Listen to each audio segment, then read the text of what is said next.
Tá aí o carro aí, né? Primeiramente vou mostrar a roda, né? Coloquei a roda Santorini na 17. Ficou top demais. Falta só baixar mais um pouquinho, mas tá bom. Se liga na roda.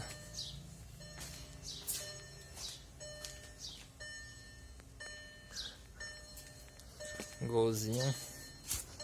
Tá top. Aro 17. Brinquedinho aí, ó. Golzinho G6. Olha o som aí dele, é 769 cada porta, né?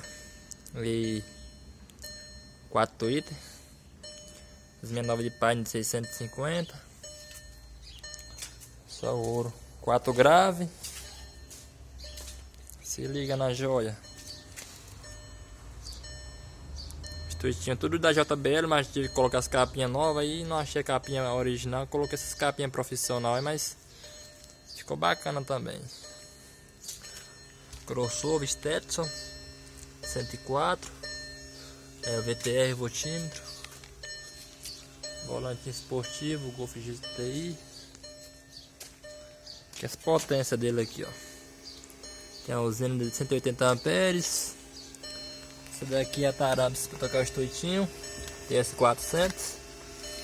Essa daqui é a HD 3000 Tarabs para tocar as vozes.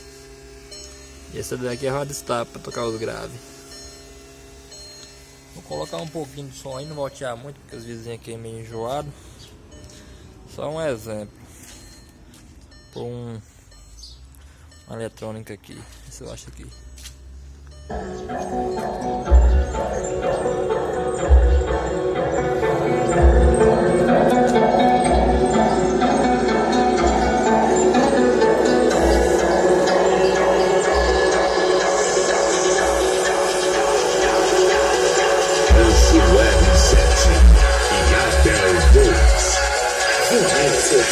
PlayStation.